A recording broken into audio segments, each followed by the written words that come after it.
Hi everyone, welcome to this new uh, numero of the minute of taxes.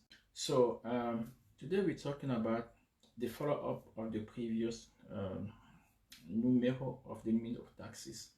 The last time we talked about how improving or fixing your house can actually help you or give you some type of tax saving. Today we're going to share about how much can actually take in terms of tax saving when it comes to repair, improvement, renovation, and all of those. So yes, this is what we're going to share today.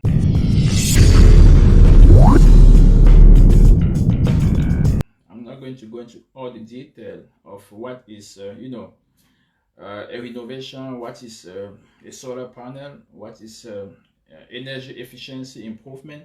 I'm not going to share that. If you want to know what it is, you will watch the previous numero of this series of video about tax tip. So today specifically I'm sharing with you on how much you can actually save by fixing or improving your house. Okay, so the first thing I'm going to share with you is what I was calling in the previous video the renovation of the home office.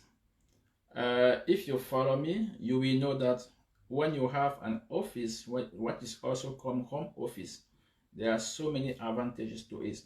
The first one is that you can actually take 100% of the cost of improvement that you make on your home office. In the normal circumstances, if you have a residential house, you cannot take no cost at all. I mean, I see people coming here, oh, I spend money on this, I change the stuff, I change this.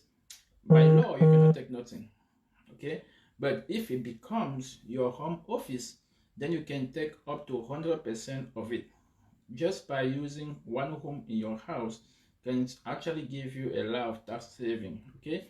And when we say improvement, it could also allow you to actually take some expenses related to the house. That means, let's say you pay for some repair or whatever you do on the house, some part of it at least becomes tax deductible.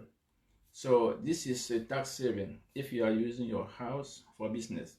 Okay, so the next tip, of course, any other expenses related to your house, actually part of it could become a tax deduction or tax credit. It could be internet, it could be electricity, it could be water. All of those could become tax deductible to you if you are using your home as a home office. Now the second one we're going to share about how you can take tax saving from working or using your house or renovating your house is what I was calling last time the solar panel. So using a solar panel is the government, the federal government actually allows state has so many tax incentive to push people to use solar panel. So how much can you actually take for using a solar panel in your house? In 2018, 2019, you were able to take as a tax credit up to 30% of the project. So get it right. You were able to take up to 30% of the project that you have to invest on when it comes to a solar panel in your house. In 2020, which is actually what we're doing now, that means if you spend money in 2020 and you are filing your taxes now, you can take up to 26% of the project of you installing a solar panel in your house. In 2021, that means the year that we are actually living on, that you're going to file the tax on January 2022, and the 2022 tax year, you will be able to take 22%. That means it's actually going, decrescendo. That means you better, start anticipating. If you were planning, you say, I'm going to do in 2 years, 4 years, you're actually losing because last year, 2019, it was 30%. This year, 2020, is 26%. Next year, 2021 or 2022, in the tax year, you will only be able to take up to 22% of the project, but it's still something to know that you can take at least 22% and up to 30% of the cost of spending money on the solar panel. Like I said, so many states actually offer you guys tax incentive for using solar panel or installing solar panel for your house.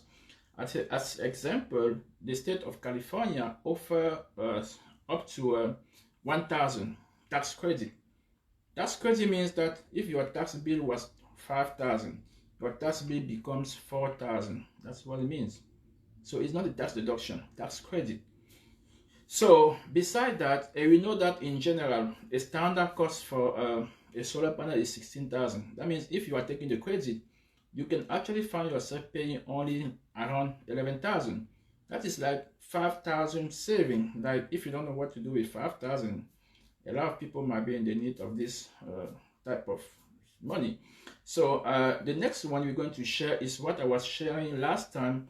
I was calling it energy efficiency improvement. So basically, it was if you use some type of material to change everything in your house, basically, okay? It could be, you know, it could be your window, your stove, your heating system, your water boiler, anything in your house, depending on the type of material, the type of, you know, the type of repair you're making, type of replacement you're doing, you could take some type of credit, and that's what they call energy efficiency improvement.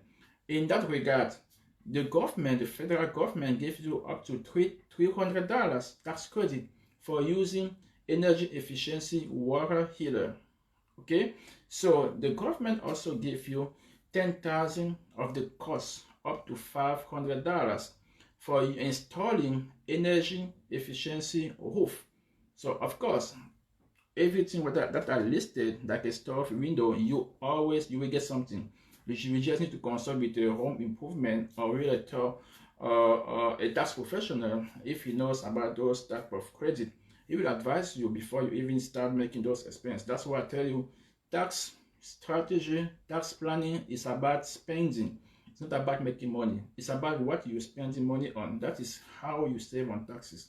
If you spend money and then you finish it, and then you tell your tax professional, oh, I changed the window on this, and then they tell you, okay, this is a residential, you cannot claim your taxes. You cannot claim your taxes. But what type of repair did you do? When you tell him, he will be able to say, okay, you cannot deduct it, but you can still take the credit of 500 because of the nature of the repair that you made in your house. So the next one, which is actually unusual, but that a lot of people that plan in advance take advantage of, and you're gonna understand why. It's the last one, but it's a huge one. No, it's not the last one. It's the last one on the list, but it's not the last type of advantage you can take when it comes to home improvement. It's what is actually called home equity line of credit. Okay, the home equity line of credit is whenever you take a loan that is secured by your house. They call it loan equity line of credit. So basically, you can take the deduction of that loan. Okay, so you can deduct off to the interest pay. You can actually deduct the interest pay on that loan for a loan up to $750,000. So you can take the full deduction of a loan up to $750,000. So imagine that you're taking a $750,000 loan, and that all the interests are deductible. So this is how you can see what the loan equity line of credit is.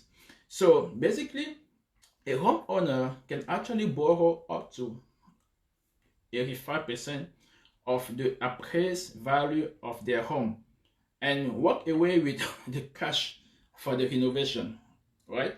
So what does this mean? I'm gonna just recap for you to understand what we're talking here.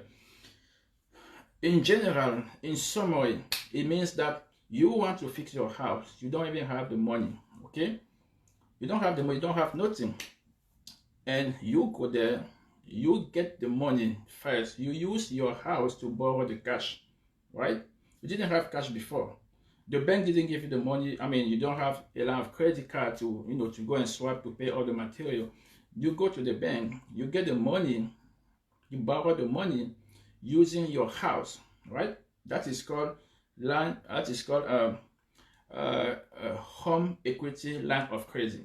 Then you use your cash to improve your house, right? You didn't have cash before. Now you use the cash to improve your house. Now what happened? You take the full deduction of your home office if you are doing the improvement on your home office. That means that is a deduction you start taking always, okay? On top of that deduction that you're taking, you can also take the credit because of the type of repair that you are making. That means with the same action, you can take two tax saving. You first take the tax deduction, but the nature of the repair, if you are using, for example, we say over here, energy efficiency, improvement. That means you will also take those credit, right? That's not even all. When it comes to pay back the money, you also deduct the interest that you pay on the loan that you took.